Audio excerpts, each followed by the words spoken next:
Radio Salvota, 102.5, 106.6, la radio des Hauts-Cantons. Bonjour à toutes et à tous, nous recevons ce matin de nouveau et avec plaisir Pierre Pollard pour la nouvelle Union populaire et sociale de la 5e circonscription, pour la dernière ligne droite, pardon, la NUPS. Pierre Pollard, bonjour. Bonjour. Bienvenue de nouveau. Merci, avec plaisir. Alors, on va faire un petit tour sur les résultats de la première législative. Vous avez remporté 24% des voix contre 28% pour le RN. Là, à l'instant même, vous vous sentez comment ? Déjà satisfait d'avoir été qualifié pour le second tour. Oui. C'est une satisfaction. C'est le fruit d'une campagne militante, une campagne sur le terrain. Et d'ailleurs, je remercie toutes les militantes et tous les militants pour le travail accompli pendant ces 6 semaines de campagne, qui nous ont permis effectivement de diffuser nos idées, d'expliquer notre programme.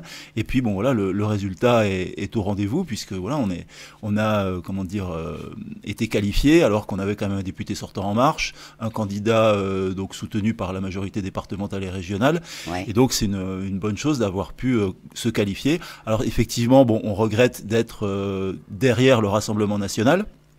Vous Pas êtes à grand 2%. chose.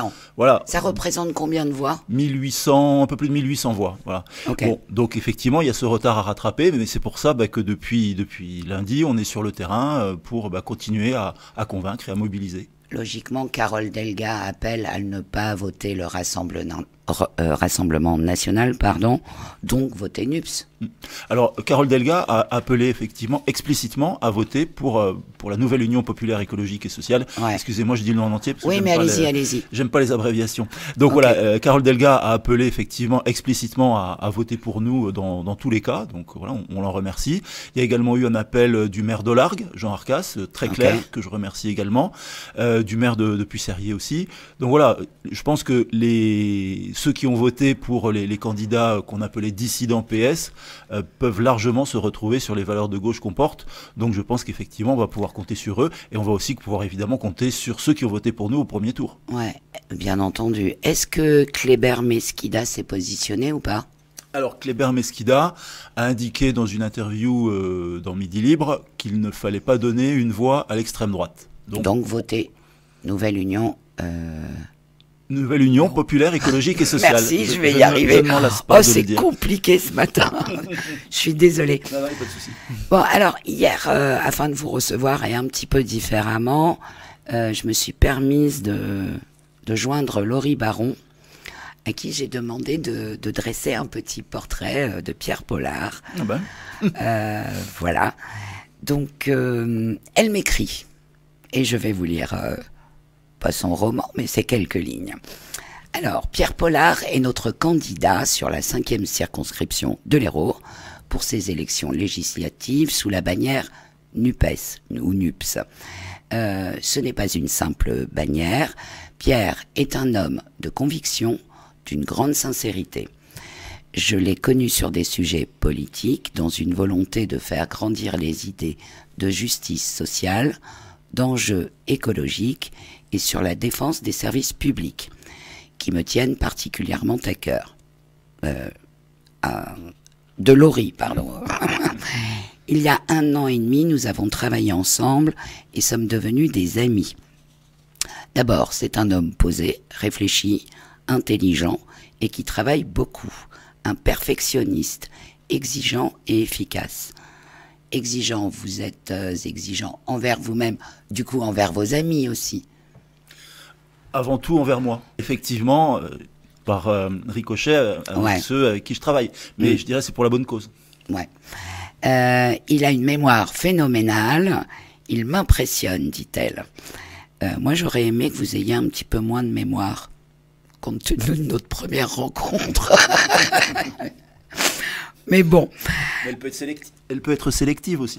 Voilà, bonne réponse. Alors, il est exigeant, mais agit avec beaucoup de tact et d'attention. Toujours à se soucier de comment je vais, toujours prêt à écouter et à soutenir quand le moral baisse. J'ai vraiment confiance en lui. J'étais son binôme pour les élections départementales et j'ai travaillé avec lui, oui c'est ça, avec enthousiasme. Il cherche toujours à comprendre, il est sensible aux émotions des autres, ce qui est assez rare, pour le considérer comme une personne de grande qualité, en particulier pour un homme engagé en politique. Il ne juge pas sur les apparences et n'est jamais condescendant. On rigole bien aussi, il apprécie le bon vin et la bonne cuisine. Nous avons de grandes discussions passionnantes. Pierre s'entoure ainsi, grâce à ses qualités, de gens formidables. Il a une super équipe à Capestan, des gens ouverts, compétents, gentils et qui lui sont dévoués. C'est un type bien. Laurie Baron. Ben, je crois que tout est dit, on peut rester là. On va en rester là. Merci, au revoir. Voilà, merci, tout est dit. Non, mais enfin, bon, elle m'avait pas tenu au courant de ces propos, et évidemment, ça me touche. Je l'ai appelé en toute confidentialité. D'accord, enfin bon, mais c'est une belle surprise. Bon, après. Que dire? Voilà. Que dire de plus, si ce n'est que je vais essayer d'être à la hauteur de tout ça pendant les 5 années à venir. On le souhaite tous. On vous le souhaite merci. Et on le souhaite tous. Alors, où c'est que j'en étais? On va passer à Elisabeth Borne. Oui. Elisabeth Borne, Premier ministre, a dit, face aux extrêmes, nous ne céderons rien, ni d'un côté, ni de l'autre. Néanmoins, elle se ravise le 13 juin. Notre ligne, ne jamais donner la voix à l'extrême droite. Mais on sent qu'ils ont du mal à vous donner les voix, quoi. D'être très clairs. En fait, ils sont pas clairs. Voilà. Ouais. Là-dessus, sur le sujet. Bon, déjà passer des propos de Laurie à Elisabeth Borne, la transition est un peu difficile. La transition est un peu difficile. Non, mais en fait, on voit qu'ils sont complètement à la rue, quoi. Enfin, ils paniquent, ils sont en stress parce que on a répété pendant la campagne des législatives que la NUP, c'était pas possible, qu'on arrive à concrétiser ce qu'on disait, c'est-à-dire être la première force d'opposition, ouais. Et non seulement la première force d'opposition, mais d'être en plus au coude à coude au premier tour avec la majorité sortante. Ouais. Et donc ça, effectivement, franchement, je pense qu'ils s'y attendaient pas. Que cet accord de gouvernement, cet accord entre tous les partis sur un programme de gouvernement, entre en résonance avec les attentes des Français, et ils pensaient pas que ce serait à ce niveau-là. Et donc là, effectivement, ils sont complètement perdus au niveau de la majorité. Alors, ils naviguent à vue. Un jour, on est des extrêmes au même titre que le Rassemblement national. Ouais, voilà. Le lendemain, finalement, non. Donc, en fait, comme dans tous les sujets, ils n'ont aucun positionnement clair, et on voit, ils sont aux abois, tout simplement. Et donc, alors que pendant l'entre-deux tours de la présidentielle, tous les cadors d'Ensemble et d'En Marche disaient qu'ils avaient les mêmes valeurs que nous. Bon, dès le lendemain du second tour de la présidentielle, ça a été nous on est des extrêmes et ainsi de suite. Donc voilà, enfin je veux dire ils sont complètement à la rue et ils ne savent plus où ils habitent. Donc nous par contre, on sait très bien où on habite, on sait très bien où on veut aller, c'est-à-dire qu'on veut gouverner et ouais. Que c'est encore possible, contrairement à ce qu'on a dit aussi, contrairement à ce qui a été dit, il est tout à fait possible que la nouvelle Union populaire écologique et sociale ait la majorité à l'Assemblée, puisqu'on est qualifié donc 385, je crois, 385 circonscriptions. Il nous faut 289 députés. On peut gagner, on peut gagner. Et donc c'est ça qui leur fait peur. Ça reste effectivement très largement jouable, et c'est ça qui leur fait peur. C'est que effectivement, on ait la possibilité d'appliquer notre programme et de mettre un terme à leur casse sociale et à leur destruction des services publics. Alors, la NUPS a dénoncé des omissions manifestes lors des premières législatives. Concrètement, qu'est-ce qui s'est passé ? En fait, déjà, le ministère de l'Intérieur ne voulait pas faire apparaître les résultats sous l'étiquette Nouvelle Union populaire écologique et sociale. Pourquoi ? Tout simplement pour montrer que, soi-disant, Ensemble serait la plus grande force politique du pays. Et ouais. De mettre à côté l'Union populaire, le PS, les écologistes, comme s'il n'y avait pas eu cet accord. Il a fallu que le Conseil d'État leur dise « c'est pas comme ça que ça marche, vous affichez les résultats de la Nouvelle Union populaire écologique et sociale ensemble ». Et donc ce qu'ils ont fait, il y a eu des candidats notamment dans les Outre-mer, qui n'ont pas été rattachés à la nouvelle Union populaire écologique et sociale. On ne sait pas pourquoi. Et dans d'autres départements aussi, des candidats qui n'ont pas été rattachés, qui n'ont pas été étiquetés nouvelle Union populaire écologique et sociale, alors qu'ils se présentaient sous cette bannière. Le but, ça a été tout simplement de faire perdre, entre guillemets, à l'étiquette Nouvelle Union, de faire perdre quelques milliers de voix de façon à ce que le parti présidentiel apparaisse premier. Voilà, tout simplement, c'est une question de psychologie. Parce que voilà, ils se sont rendus compte que ce qu'on avait dit, nous, à la NUP, ça avait fonctionné, qu'on on était la première force de ces élections législatives. C'était pas un joli affichage pour le président. Du coup, vous avez perdu combien de voix là-dessus ? Je ne sais plus exactement, mais enfin, c'est simplement des voix qui n'ont pas été comptabilisées. Parce que vous êtes au coude à coude quand exactement, même. Bah oui. Mais normalement, si tous les candidats étiquetés NUP avaient été comptabilisés dans le total des voix, on aurait dû être devant. Voilà. Okay. Et là, en les mettant en divers gauche ou en divers machin, ça permet de faire diminuer le total de la NUP. Mais est-ce que légalement, ils ont le droit de faire ça ? Légalement... disons que il y a des règles. Ouais, mais bon, après comment dire, l'attribution des couleurs politiques, c'est des fois un peu comment dire, un peu hasardeux. Donc voilà, après ça prête des fois à confusion, et là ils jouent de cette confusion pour justement faire apparaître ensemble en premier, alors que effectivement finalement la première force politique de ces élections législatives, c'est la NUP. Merci. J'aimerais bien qu'on parle un petit peu de Jean-Luc Mélenchon, qu'on l'évoque rapidement. Pourquoi il n'est pas favorable à porter assistance à l'Ukraine ? On le dit, non favorable. Alors, est-ce que vous en savez plus et qu'est-ce que vous en pensez, vous ? Quelle est votre position par rapport à ça ? Ouais. Alors bon, on a dit aussi qu'il était pro-Poutine, qu'il était voilà, bon, tout ça c'est effectivement toujours des caricatures pour alors effectivement là, on s'aperçoit aujourd'hui que le président Macron va en Ukraine, bizarrement, alors qu'il avait dit qu'il n'irait pas tant que ce serait pas utile. D'accord. Bizarrement, il est utile d'y aller à 2 jours des élections législatives, ça devient utile d'aller en Ukraine. Bon, c'est un peu surprenant. Donc ça, c'est le premier point. J'espère que c'est pas une instrumentalisation du peuple ukrainien à des fins politiques intérieures, espérons-le, qu'il y a une vraie utilité à ce déplacement. En fait, la position de Jean-Luc Mélenchon et de la nouvelle Union populaire écologique et sociale, c'est pas de dire qu'il faut pas porter assistance à l'Ukraine, c'est effectivement de pas rentrer dans une logique de guerre avec une puissance nucléaire, en l'occurrence la Russie. De pas afficher comme co-belligérant avec une puissance qui, d'autant plus avec le dirigeant qui est à la tête de la Russie, dont on ne sait pas les réactions, qui peut déclencher un conflit nucléaire. Donc ça mérite quand même d'y réfléchir à 2 fois et d'agir sur d'autres leviers, notamment convoquer une conférence de sécurité européenne pour justement rediscuter des frontières et garantir l'intégrité des pays. Mais même le président Macron et le président Zelensky ont dit que la seule voie de sortie du conflit, c'était une voie diplomatique. Ouais. Donc voilà, tous les deux l'ont dit. Donc on peut prendre acte de ça et justement appuyer dans ce sens, plutôt que, comme on l'a vu au début du conflit, des logiques de va-t-en-guerre, comme Bruno Le Maire qui dit on va faire une guerre totale, même si elle est économique, à la Russie. Et puis le lendemain, il s'est fait taper sur les doigts parce que un Russe, c'est Medvedev, je crois, a dit la guerre totale, méfiez-vous parce que ça pourrait vous retomber dessus. Et du coup, Le Maire a dû faire piteusement retour en arrière. Donc voilà, il faut être sérieux quand on a des choses comme ça. Il faut avoir une vraie logique. Et la logique, c'est justement de faire sortir le conflit, mais par une voie diplomatique qui est la seule voie possible. Ok, donc on confirme, Jean-Luc Mélenchon n'a jamais dit qu'il ne souhaitait pas apporter assistance à l'Ukraine. Il veut juste agir différemment. Exactement. Ok. On le dit favorable à la sortie de l'OTAN. Est-ce que c'est vrai ?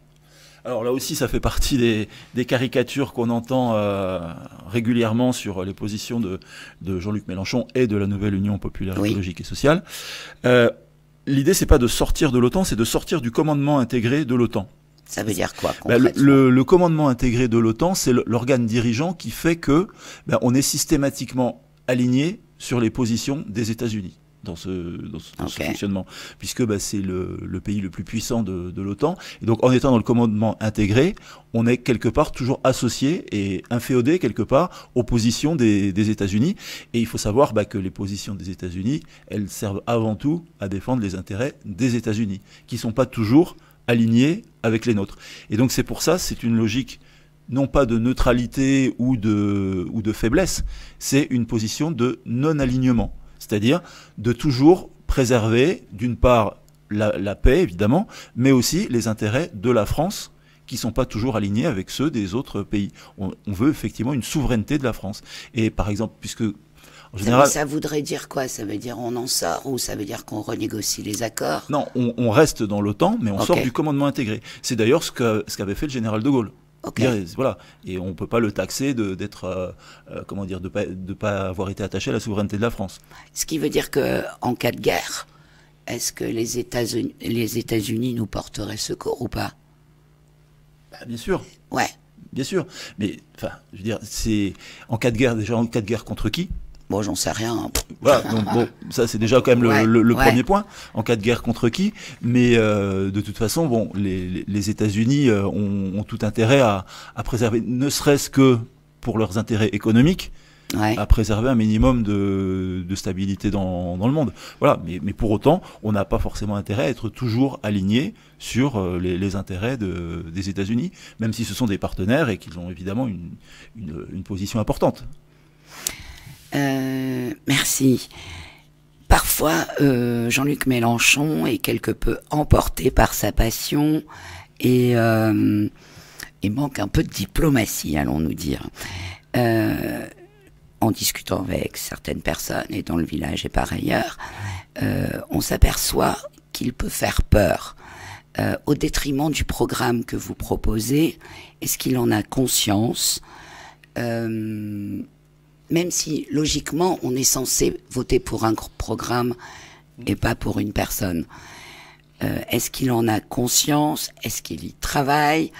Ou est-ce qu'il restera éventuellement ce Premier ministre un peu emporté? Allons-nous dire. Alors bon...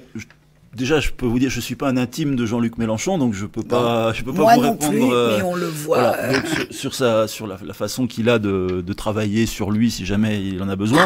Non, ce que je veux dire, c'est que effectivement, il a comme on dit, le verbe haut des fois. Après. Moi, ce que je pense, déjà, dans la 5e circonscription, les électeurs ne vont pas voter pour Jean-Luc Mélenchon, ils vont voter pour moi. Absolument. Voilà. Et vous avez vu toutes les qualités que j'ai, vous les avez rappelées en début elle déborde. Voilà, vous les avez rappelées en début d'interview. Absolument. Non, blague à part, on vote avant tout, et moi si je me suis engagé dans la nouvelle Union populaire écologique et sociale, c'est pas parce que j'idolâtre Jean-Luc Mélenchon. Pas du tout. J'ai rejoint la nouvelle Union populaire écologique et sociale parce que je crois en ce programme, je crois en la faisabilité du programme, je crois surtout que le programme, il va changer la vie des gens. Et voilà. Après, effectivement, on peut ne pas être d'accord, ne pas apprécier la personnalité de Jean-Luc Mélenchon, mais ce qu'il faut savoir, c'est que c'est surtout la politique qui va mener, qui va changer la vie des gens. Le SMIC à 1 500 € net, la retraite à 60 ans, la fin de Parcoursup, la garantie autonomie jeunesse, la transition écologique. Donc tout ça, voilà. Et puis après, en parlant de gens qui parlent mal... j'ai pas dit qu'il parlait mal. Non, mais j'ai dit qu'il était un peu emporté. Ou qu'il était un peu emporté. Passionné. Voilà, passionné. Mais par exemple, quand Emmanuel Macron parle de ceux qui ne sont rien, des Gaulois réfractaires, de ceux qui foutent le bordel, des fainéants, bref. J'en passe et des meilleurs. Voilà, et donc on peut pas dire que ce soit aussi un modèle de bienveillance et de retenue dans ses propos. Donc voilà, je veux dire, chaque homme a ses qualités, a ses défauts, mais moi, avant tout, ce que je pense en politique, on n'élit pas quelqu'un pour partir en vacances avec ou passer sa vie avec, on élit quelqu'un parce que on pense que le programme qu'il porte va permettre de répondre à nos problèmes. Et je pense que le programme que porte Jean-Luc Mélenchon et que je porte aussi, répondra aux attentes des habitants de la 5e circonscription et aussi de tout le pays. J'avais juste envie de vous entendre dire ça, donc vous avez bien répondu, nickel. Ça va, j'ai bon alors. Vous avez tout bon. Là, c'est capital dimanche, on est à 3 jours des élections. il est capital d'aller voter. Pourquoi? Allez-y, le micro est libre. Déjà, bon, il est capital d'aller voter quel que soit le sens de son vote, parce que voter, c'est donner son avis, c'est s'exprimer, et parce qu'après, on ne peut pas se plaindre. Si on n'est pas allé voter, on n'a pas le droit de se plaindre des résultats des élections ou de dire que ceux qui nous gouvernent ne sont pas à la hauteur ou ainsi de suite. Voilà, il faut s'exprimer, même à la limite, je dirais même si on vote blanc, mais voilà, il faut s'exprimer, il faut aller voter. Voilà. Et évidemment, moi je compte sur la mobilisation du plus grand nombre pour voter pour la nouvelle Union populaire écologique et sociale, parce que, je veux dire, dès le mois de juillet, c'est le blocage des prix à la baisse pour les produits de première nécessité, pour le gaz, l'électricité et les carburants. C'est pas attendre un chèque en 2023 de 100 balles, comme nous le promet Emmanuel Macron. D'ailleurs, ça y est, c'est fini. Les 10%, là, on aura plus de 2 € à la pompe, c'est une horreur. C'est jusqu'à juillet, je crois. Enfin bon. Ah, parce qu'il y a 10% là. Là, il y a 18 centimes. Ah, bien. 18 centimes de moins. Donc voilà, donc on le voit, il y a urgence. Donc en allant voter pour la nouvelle Union populaire écologique et sociale, dès juillet, on retrouve le prix du carburant à 1,40 €, 1,50 €. Voilà. Et on le prendra, ça, non pas sur l'argent des Français, mais sur les bénéfices, notamment de Total, par exemple. Okay. Donc eux, ils peuvent payer, il n'y a pas de souci. Donc voilà, le blocage des prix à la baisse, le SMIC à 1 500 € net et les renégociations dans les branches, le dégel du point d'indice pour la fonction publique. Donc voilà, tout ça, c'est des choses qu'on va voir tout de suite. Et puis, au fur et à mesure du temps, eh bien, il y aura la retraite à 60 ans, la garantie autonomie jeunesse, la fin de Parcoursup, ça c'est important, surtout en ce moment, la reconstruction d'un bac vraiment national. Alors, pardon, la fin de Parcoursup, mais remplacée par quoi, du coup? Eh bien, par un vrai service public de l'orientation, avec toujours dans cette même logique d'avoir des services publics humains. Et ça fait partie aussi de tout ce qu'on veut reconstruire, et notamment l'éducation, avec des embauches, moins d'élèves par classe, l'hôpital avec des soignants, déjà réintégrer ceux qui ont été exclus, faire revenir ceux qui sont partis parce qu'ils n'en pouvaient plus, l'hôpital, les maisons de retraite, les crèches, tous les services publics dont on a besoin sur nos territoires. Et donc c'est voter pour la nouvelle Union populaire écologique et sociale, c'est ça, c'est permettre le retour de ce qui a fait la force de notre pays, c'est-à-dire la cohésion sociale, avec la possibilité de vivre dignement, et puis des services publics qui sont financés par la solidarité collective et par la justice fiscale. Donc ça, c'est ça l'espoir qu'on peut avoir le 19 juin, parce que en votant pour moi, on permet effectivement de contribuer à avoir une autre majorité à l'Assemblée le 19 juin et de pouvoir mettre en place ce programme. C'est pas une utopie, c'est tout à fait possible. C'est possible. Vous pensez que cela pourrait permettre que la France ne soit plus divisée comme elle l'est aujourd'hui? Si vous arriviez, j'en sais rien, je suis peut-être utopiste.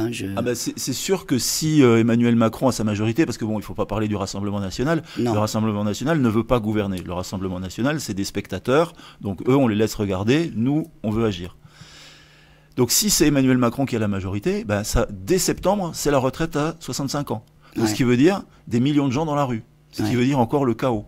Donc évidemment, si on veut une France qui soit apaisée, qui soit tourner vers le fait que les gens puissent vivre dignement et que le plus grand nombre puisse bénéficier d'une qualité de vie, et nos enfants, et nos aînés, et tout le monde, évidemment, c'est la nouvelle Union populaire écologique et sociale qu'il faut choisir. Parce que sinon, ça va être encore, je dis, la France à feu et à sang, avec des millions de gens dans la rue, parce que les gens n'ont ras-le-bol de ces mesures antisociales qu'on nous a balancées pendant 5 ans et qu'on nous promet pour les 5 ans à venir. C'est ça. Vincent, est-ce que vous auriez une question ? Aucune question, moi. Bon. C'est que tout a été dit et tout était clair. C'est ça. Pierre, une chose à ajouter, quelque chose, je sais pas, Non, je pense qu'on a dit beaucoup de choses, mais en tout cas, je dis aux habitants de la 5e circonscription, soyez mobilisés ce dimanche. Voter, ça prend que quelques minutes, et c'est essentiel pour les 5 années à venir. Donc, venez voter, c'est essentiel. Merci à vous, et puis on croise les doigts. Merci. Merci, au revoir. Au revoir. Radio Salvetat, 102.5, 106.6, la radio des Hauts-Cantons.